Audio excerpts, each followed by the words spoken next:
अस्सलामुअलैकुम, welcome to beginners tips and tricks. मैं हूं अयान गोंदल। और पिछली क्लास में हमने देखा था टेबल की फॉर्मेटिंग कैसे करनी है, उसमें एडिटिंग कैसे करनी है, अलाइनमेंट कैसे करनी है उसकी, और उसको इंसर्ट कैसे करना है। ये उससे हमने पिछली क्लास में देखा था। अगर आपने वो क्लासेस नहीं देखी तो उसका लिंक मैं डिस्क्रिप्शन में भी दे दूंगा, और यहाँ ऊपर भी उसका लिंक आ रहा है, आप इस पर क्लिक करके वो वीडियोज़ वो क्लासेस देख सकते हैं। आज की क्लास में हमने इंसर्ट के जो रिबन है उसमें थर्ड डिवीजन को देखना, जो इलस्ट्रेशन की है। आइए स्टार्ट करते हैं। इंसर्ट के अंदर हमारे पास ये इलस्ट्रेशन की डिवीजन है, और इसके अंदर pictures, online pictures, shape, smart art, chart और स्क्रीनशॉट का ऑप्शन है। पिक्चर, ऑनलाइन पिक्चर और स्क्रीनशॉट को हम एंड पर देखेंगे। स्टार्ट हम शेप से करते हैं। इसको शेप्स को इंसर्ट कैसे करना है और उसकी सेटिंग वगैरह क्या है, आज की क्लास में हम सिर्फ वो देखेंगे। अगर ये सब चीज़ें मैंने एक ही क्लास में एक्सप्लेन की तो वो क्लास बहुत ज़्यादा लंबी हो जाएगी। मेरा मकसद आप लोगों को बोर करना नहीं है, मेरा मकसद आप लोगों को सिखाना है। तो आइए शेप से स्टार्ट करते हैं। अब सिंपल शेप के इस ट्राइंगल पर क्लिक करें, आपके पास शेप्स के मुख्तलिफ ऑप्शन आ जाएंगे। यहाँ पर मुख्तलिफ शेप्स बनी हुई हैं, आप इसमें से जो चाहते हैं, जो आपकी रिक्वायरमेंट है उसके मुताबिक आप यहाँ से इनको सेलेक्ट कर सकते हैं। लेट्स सपोज मैं यहाँ से ये वाली शेप सेलेक्ट कर रहा हूँ, तो वो शेप मेरी सिलेक्ट होगी। अब सिंपल मैं अपने माउस से लेफ़्ट क्लिक करूँगा और ड्रैग करूँगा तो वो शेप मेरी बनना स्टार्ट हो जाएगी। अगर मैं बगैर शिफ्ट के करूँगा तो वो कुछ इस तरह से बनेगी, और अगर मैं शिफ्ट में करूँगा तो वो इक्वल प्रोपोर्शन से बनेगी। आप अपना क्लिक रिलीज़ कीजिएगा और वो शेप आपकी ड्रॉ हो जाएगी वहाँ पर। जैसे ही आप शेप ऐड करते हैं तो आपके पास मेन्यू बार में एक और यहाँ पर मेन्यू ऐड हो जाता है, जो ड्राइंग टूल्स का फॉर्मेट का मेन्यू है। इसके अंदर सबसे पहले आपके पास अगेन इंसर्ट शेप्स का ऑप्शन आता है। अगर आप कोई और शेप ऐड करना चाहते हैं तो यहाँ से आप सेलेक्ट करके उसको ऐड कर सकते हैं। उसके बाद आपके पास एडिट शेप का ऑप्शन आता है। एडिट शेप में ये है कि आपकी जो शेप सेलेक्ट हुई है, अगर आप उस शेप को किसी और शेप से एक्सचेंज करना चाहते हैं तो आप सिंपल यहाँ से उस शेप को क्लिक करेंगे तो वो आपकी जो प्रीवियस शेप होगी वो नेक्स्ट शेप से एक्सचेंज हो जाएगी इस तरह से। मैं अंडू कर रहा हूँ। उसके बाद आपके पास यहाँ पे एडिट पॉइंट्स का ऑप्शन आता है। जब आप एडिट पॉइंट्स के ऑप्शन सेलेक्ट करते हैं तो आपके पास इस तरह से शेप के जितने पॉइंट्स होते हैं वो आपको यहाँ पे प्रोमिनेंट नज़र आ जाते हैं। आप उनको क्लिक करें तो आपके पास हैंडल से आ जाते हैं, आप वहाँ से उनको चेंज कर सकते हैं। लेट्स सपोज मैं स्माइली फेस को ज़रा सैड सा बना देता हूँ। मैंने उसके पॉइंट को, उस हैंडल को पकड़ के ऊपर किया तो उसका कर्व चेंज हो गया। इसी तरह आप इस पर क्लिक करें तो आपके पास दो हैंडल आ जाएंगे, और आप यहाँ से शेप को इस तरह से एडिट कर सकते हैं। मैं फिर से अंडू कर रहा हूँ। हमने उस स्माइली फेस को ज़रा सैड सा फेस बना दिया। उसके बाद जैसे ही आप डॉक्यूमेंट पे आते हैं, आपका वो ऑप्शन मेन्यू बार में एक और उसका मेन्यू आया होता है वो गायब हो जाता है, और जैसे ही आप उस पर क्लिक करते हैं तो वो मेन्यू आपके पास दोबारा से आ जाता है। उसके बाद शेप स्टाइल का ऑप्शन है आपके पास। ये आपके पास कुछ बने बनाए से टेम्पलेट्स हैं।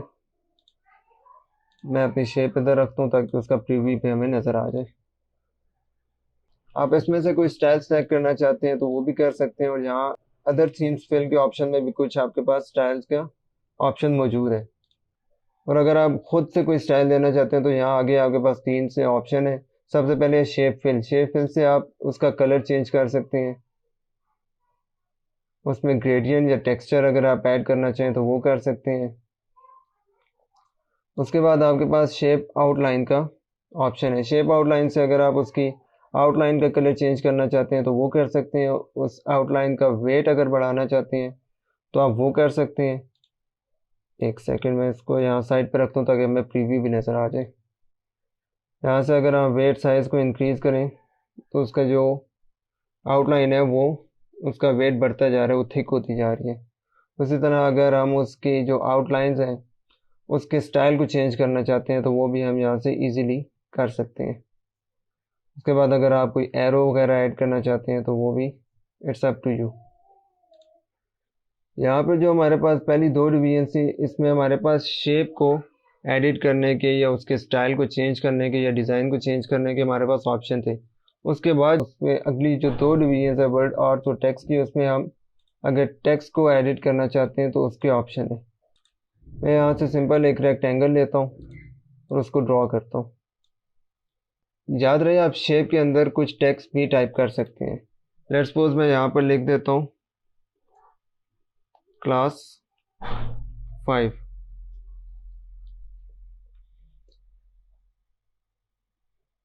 जैसे ही हमने यहाँ पे टेक्स्ट टाइप किया तो ये वाली डिवीजन हमारे पास एक्टिव हो गई है।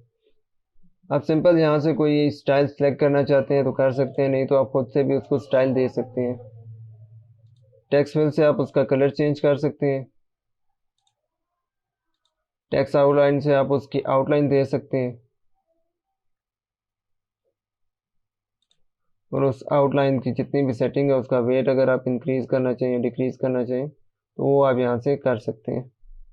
उसके बाद आप उसमें कोई इफ़ेक्ट डालना चाहते हैं लाइक शेडो या रिफ्लेक्शन या ग्लो वगैरह, इस तरह का अगर कोई आप उसमें इफ़ेक्ट डालना चाहते हैं तो वो उसकी सेटिंग आप यहाँ से कर सकते हैं।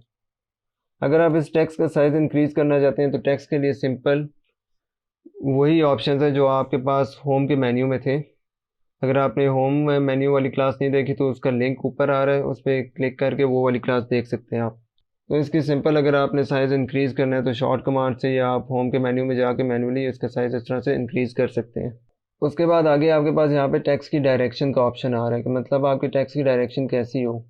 आपने 90 डिग्री पर रोटेट करना है तो इस तरह से हो जाएगा, अगर आपने 270 डिग्री पर रोटेट करना है तो इस तरह से हो जाएगा, और अगर आपने हॉरिजॉन्टल रखना है तो वो हॉरिजॉन्टल ही रहेगा। आप जब भी कोई ऑब्जेक्ट इंसर्ट करते हैं अपने डॉक्यूमेंट में तो वो आप अपने डॉक्यूमेंट में कहीं पर भी मूव कर सकते हैं या कहीं पर भी उसको रख सकते हैं। उसके लिए जो पेज के मार्जिन्स हैं वो अप्लाई नहीं होते।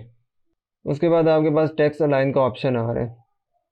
टेक्स्ट अलाइन मिडल अगर आप करना चाहते हैं या टेक्स्ट को टॉप पर रखना चाहते हैं या टेक्स्ट को बॉटम पर रखना चाहते हैं तो उसकी सेटिंग आप यहाँ से कर सकते हैं। अगर मैं अपनी शेप का साइज़ इंक्रीज़ करूँ और फिर इन ऑप्शंस को देखूँ तो आपको सही से समझ आ जाएगी। अगर टॉप पे रखूँगा तो इस तरह टॉप पर चला जाएगा, बॉटम पर रखूँगा तो बॉटम पर आ जाएगा और मिडल पर रखूँगा तो मिडल पे आ जाएगा। उसके बाद हमारे पास यहाँ पर अरेंज की डिवीजन आती है। अरेंज की डिवीजन में हम अपने टेक्स्ट को और अपनी शेप्स को या जो भी हमने ऑब्जेक्ट इंसर्ट किया होता है उसको कैसे हमने उसकी सेटिंग करनी है उसके ऑप्शन है। मैं इस शेप को यहाँ से ख़त्म कर रहा हूँ और कुछ टेक्स्ट मंगवा रहा हूँ।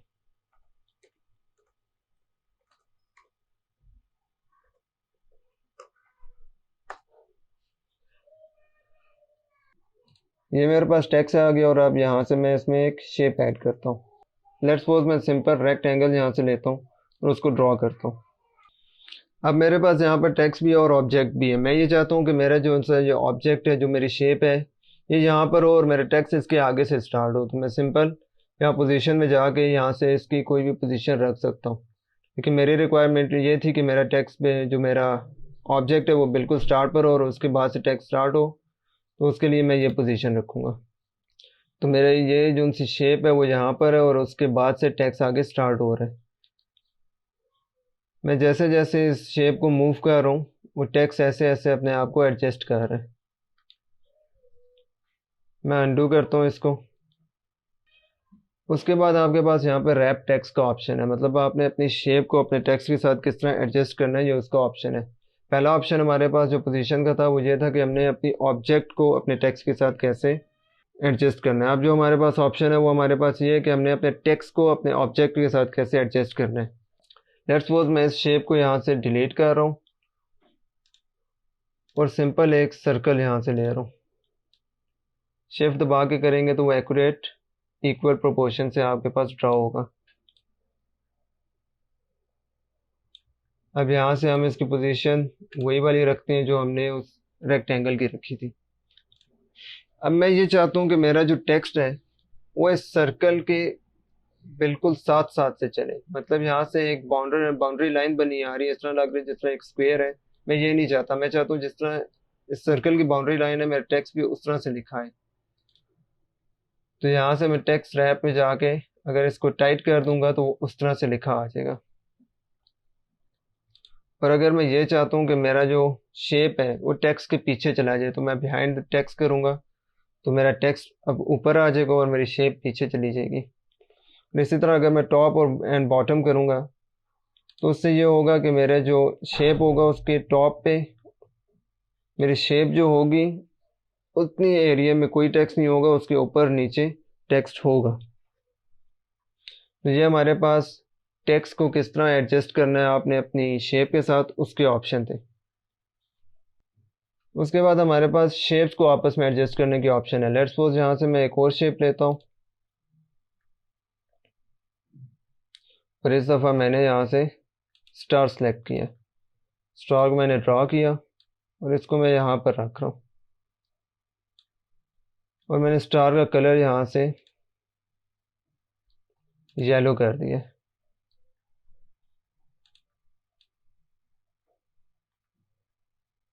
अब मेरा स्टार यहाँ पे ऊपर है और जो मेरा सर्कल है वो नीचे है। मैं चाहता हूँ मेरा सर्कल ऊपर आ जाए और मेरा स्टार नीचे चला जाए।